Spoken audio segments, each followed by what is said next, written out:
क्या हुआ, बता, इतनी उदास क्यों है? मधु जी ने अपनी बेटी पल्लवी से पूछा। कुछ नहीं, अब तो दुनिया वाले भी मेरे लिए उल्टा सीधा बोलने लगे हैं। पल्लवी ने बैग सोफे पर फेंकते हुए कहा। क्या हुआ, किसने क्या कहा? मधु जी बेटी पल्लवी को अपने पास बैठा पानी देते हुए पूछती है। कुछ नहीं माँ, पड़ोस के शर्मा अंकल बोल रहे थे कि बिटिया, अपना घर, पति ही सब कुछ होता है। पति जैसा भी हो, पति ही होता है। माता पिता के घर पर रहकर कब तक गुजारा हो सकता है? चलो, माँ बाप रख भी ले, पर भाभियां नहीं रखना चाहती। ये बताते बताते पल्लवी रुवासी सी हो गई। तुमने कुछ बोला क्यों नहीं उन्हें, जबकि शर्मा जी सब जानते हैं कि क्यों तुम वापस आई हो? फिर भी मधु जी गुस्से में बोली। क्या बोलती मैं? इतना ही कहा कि अगर ससुराल में रहती तो आपके सामने जीवित खड़ी न होती। पल्लवी ने उदासी भरे स्वर में कहा। बिटिया, तुम एक कान से सुनो और दूसरे कान से निकालो। ये समाज है, कौन क्या कहता है इससे हमें फर्क नहीं पड़ना चाहिए। कल को तुम कामयाब हो जाओगी तो यही समाज तुम्हारी तारीफ करेगा। मधु जी ने पल्लवी को उठाते हुए कहा। कुछ दिन बाद पल्लवी का अपने शहर की ही एक यूनिवर्सिटी में प्रवक्ता पद पर चयन हो गया। एक दिन वह कार से घर लौट रही थी। तेज बारिश भी हो रही थी। तभी सड़क पर उसे पड़ोसी शर्मा अंकल जी दिखे, जो कंधे पर अपनी बेटी का बैग और बगल में ब्याहता बेटी और नाती खड़ा था। वह कई ऑटो वालों को रोकते, पर भारी बारिश के कारण कोई ऑटो नहीं रोक रहा था। मानवता के खातिर पल्लवी ने अपनी कार रोकी और उन्हें कार में बैठने को कहा। कोई आसरा न दिखाई देने पर वह पल्लवी की कार में बेटी सहित बैठ गए।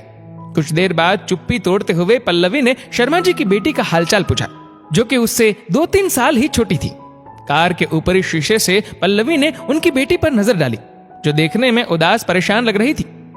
तभी शर्मा जी बोले, इसके ससुराल वाले सही नहीं निकले। क्या सोचकर बेटी को दिया और वो क्या निकले? अरे, बहू को न देखते, पर कम से कम पोते का मुंह तो देखते। अच्छा, आप इसे ससुराल से मायके ला रहे हैं? पल्लवी ने पूछा। हाँ, उस नरक में और क्या है सिवाय मार पिटाई और तानों के। मैंने आज तक अपनी बेटी को हाथ भी न लगाया और उन्होंने मेरी बेटी को इतना मारा कि। ये कहते कहते शर्मा जी रुआ से हो गए। होते हैं कुछ लोग भेड़िए जो इंसान का भेष रखकर आते हैं, पल्लवी ने सांत्वना देते हुए कहा। बिटिया, तुमने तो अपने ससुराल वालों के खिलाफ कोई एक्शन न लिया। मैं तो पहुंचते ही पुलिस रिपोर्ट और फिर तलाक करवाऊंगा। शर्मा जी गुस्से में बोले। बस सिर्फ शांति से मेरा भी तलाक हो जाए, फिर उन अजनबियों से मुझे क्या मतलब। बस अच्छे लोग नहीं थे वो, पल्लवी ने सीधे शब्दों में कहा। बिटिया, एक बात बोलूं, तुम सब लड़कियों के लिए प्रेरणादायक हो। उस दिन मैंने ही तुमसे कहा था कि पति कैसा भी हो, पति ही होता है। पति का घर ही असली घर होता है, पर मैं गलत था। आज जब मेरी बेटी के साथ ऐसा हुआ तो अब कहता हूं कि कैसा पति, कैसा घर जो बेटियों को प्यार से न रख सके। तुमने उस दिन कुछ नहीं बोला, पर मेरे बोले शब्द आज मुझे ही थप्पड़ मार रहे हैं। मैं भी अपनी बेटी को तुम्हारी तरह पैरों पर खड़ा करवाऊंगा और समाज को समझाऊंगा कि दूसरों पर कुछ कहने से पहले 100 दफा सोचना चाहिए, क्योंकि वही सब कुछ आपके साथ घटित हो सकता है। खुश रहो बेटा, शर्मा जी ने पल्लवी को आशीर्वाद देते हुए कहा। तब तक घर आ चुका था और शर्मा जी अपनी बेटी नाती सहित घर जा चुके थे।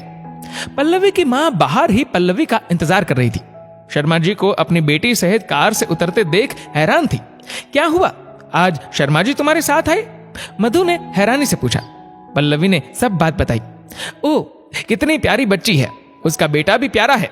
इनकी बेटी पढ़ने में बहुत होशियार है। अपने पैरों खड़ा तो होने दे, अपने ससुराल वालों को सबक सिखाएगी ये कहते हुए मधु चाय बनाने चली गई। पल्लवी के मन में उस दिन शर्मा अंकल के शब्दों और आज मम्मी के शब्दों में अंतर साफ दिख रहा था। मित्रों, इस कहानी के पात्र, नाम, जगह, घटना अलग जरूर हो सकती है, पर यह हमारे समाज की सच्चाई को रूबरू कराती है।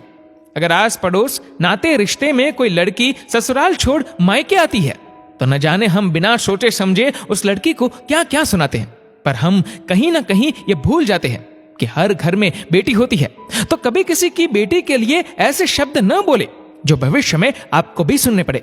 दोस्तों, इस वीडियो को लेकर आपकी क्या राय है, नीचे कमेंट करके जरूर बताएगा। और अगर आपको वीडियो अच्छा लगा हो तो इस वीडियो को लाइक करेगा, शेयर करेगा ज्यादा से ज्यादा लोगों तक। और ऐसे ही और भी इंस्पिरेशनल वीडियोस के लिए सब्सक्राइब करें हमारे यूट्यूब चैनल को और फेसबुक पर फॉलो करें हमारे पेज को। धन्यवाद।